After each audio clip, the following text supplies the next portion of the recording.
ನಮಸ್ಕಾರ ಎಲ್ಲರಿಗೂ. ನೀವು ನೋಡ್ತಾ ಇದ್ದಾರೆ ಕ್ರಿಕೆಟ್ ಜಗತ್ತು. ಮತ್ತೊಂದು ವಿಡಿಯೋಗೆ ಸ್ವಾಗತ ಸುಸ್ವಾಗತ. ಚಾನಲ್ಗೆ ಯಾರು ಹೊಸಬರು ಬರ್ತಾ ಇದ್ದಾರೆ ಎಲ್ಲ ಸಬ್ಸ್ಕ್ರೈಬ್ ಮಾಡಿಕೊಂಡು ವಿಡಿಯೋನ ನೋಡಿ. ಸಬ್ಸ್ಕ್ರೈಬ್ ಈಸ್ ಫ್ರೀ, ಸಬ್ಸ್ಕ್ರೈಬ್ ಮಾಡ್ಕೊಳ್ರಪ್ಪ. ಮ್ಯಾಟ್ರಿಗೆ ಬಂದ್ಬಿಡೋಣ. RCB ವರ್ಸಸ್ ಡೆಲ್ಲಿ ಕ್ಯಾಪಿಟಲ್ಸ್ ನಡುವೆ ನಡೆದಂಥ ಕಾಳಗದಲ್ಲಿ ನಿನ್ನೆ ಡೆಲ್ಲಿ ಕ್ಯಾಪಿಟಲ್ಸ್ ಅವರು ಮೇಲ್ಗೈನ ಸಾಧಿಸಿದ್ದಾರೆ. 25 ರನ್ಗಳಿಂದ RCB ಸೋತಿದೆ. ಮೊದಲಿಗೆ ಟಾಸ್ ಗೆದ್ದು RCB ಬೌಲಿಂಗ್ನ ತಗೋತಾರೆ. ಬೈ ಡಿಫಾಲ್ಟ್ ಆಗಿ ಟಾಸ್ ಗೆದ್ದವರೆಲ್ಲ ಬೌಲಿಂಗ್ನೇ ತಗೊಳ್ತಾ ಇದ್ದಾರೆ. ಇವಾಗ ನಮ್ಮ ಬೌಲರ್ಸು ಸಿಕ್ಕಾಪಟ್ಟೆ ಎಕ್ಸ್ಪೆನ್ಸಿವ್ ಆಗ್ತಾರೆ. ಸ್ಟಾರ್ಟಿಂಗ್ ಆಫ್ ದ ಮ್ಯಾಚಸ್ ಚೆನ್ನಾಗೇ ಮಾಡ್ತಾ ಇರ್ತಾರೆ. ಪವರ್ ಪ್ಲೇ ಎಂಡ್ ಆಗೋವರೆಗೂ 10 ಓವರ್ವರೆಗೂ ಚೆನ್ನಾಗೇ ಮಾಡಿರ್ತಾರೆ ನಮ್ಮ ಬೌಲರ್ಸು. ಅದಾದಮೇಲೆ ಹೊಡ್ಸ್ಕೊಳ್ಳೋಕೆ ಸ್ಟಾರ್ಟ್ ಮಾಡ್ತಾರೆ. ರೇಣುಕಾ ಸಿಂಗ್ ಬಿಟ್ಟು ಎಲ್ಲರೂ ಎಕ್ಸ್ಪೆನ್ಸಿವ್ ಆಗಿದ್ದರು. 20 ಓವರ್ಸ್ಗೆ 194 ರನ್ಸ್ ಹೋಗಿದೆ ಅಂದರೆ ಅಲ್ಲೇ ಅರ್ಧ ಚೇಸಿಂಗು ಕೈ ಬಿಟ್ಟಂಗೆ ಆಗಿರುತ್ತೆ. 194 ಚೇಸ್ ಮಾಡೋದು ಈಸಿ ಇರಲ್ಲ, ಅದು ವುಮೆನ್ಸ್ ಕ್ರಿಕೆಟಲ್ಲಿ.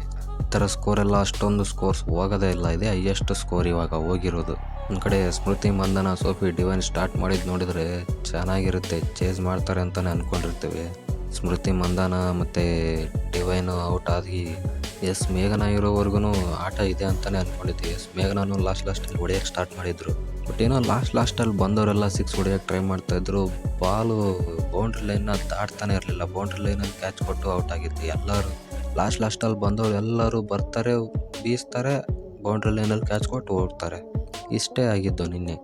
ಹೋಗಿ ಸ್ಮೃತಿ ಮಂದನ್ ಅವರು ನಿನ್ನೆ ಸೋಲೋ ಅಂಥ ಮ್ಯಾಚಲ್ಲಿ 50 ಹೊಡೆದ್ಬಿಟ್ರು. ಗೆಲ್ಲೋ ಅಂಥ ಮ್ಯಾಚಲ್ಲಿ ಇವ್ರಿಗೆ 50 ಬರಲಿಲ್ಲ. ಇವ್ರು 50 ಹೊಡೆದ ಮ್ಯಾಚು RCB ಗೆಲ್ಲಿಲ್ಲ. ಏನು ಮಾಡೋಕ್ಕಾಗಲ್ಲ. ಸ್ಮೃತಿ ಅವರಿಂದ ಒಂದು ಹಾಫ್ ಸೆಂಚುರಿ ಬಂತು ಅಂತ ಖುಷಿ ಪಡಬೇಕಷ್ಟೇ. ನಿನ್ನೆ ಮ್ಯಾಚಲ್ಲಿ ಸೋತಿದ್ದು ಸಿಕ್ಕಾಪಟ್ಟೆ ಬೇಜಾರಾಯಿತು. ಗೆಲ್ಬೋದಿತ್ತು ಈ ಮ್ಯಾಚ್ನ. ಎಲ್ಲೋ ಹಂತದಲ್ಲಿದ್ದಂಥ ಮ್ಯಾಚ್ನ ಕೈ ಬಿಟ್ಟಂಗಾಯಿತು RCB. ನನ್ನ ಪ್ರಕಾರ ಮ್ಯಾಚ್ ಸೋತಿದ್ದು ಬೌಲಿಂಗಲ್ಲೇ.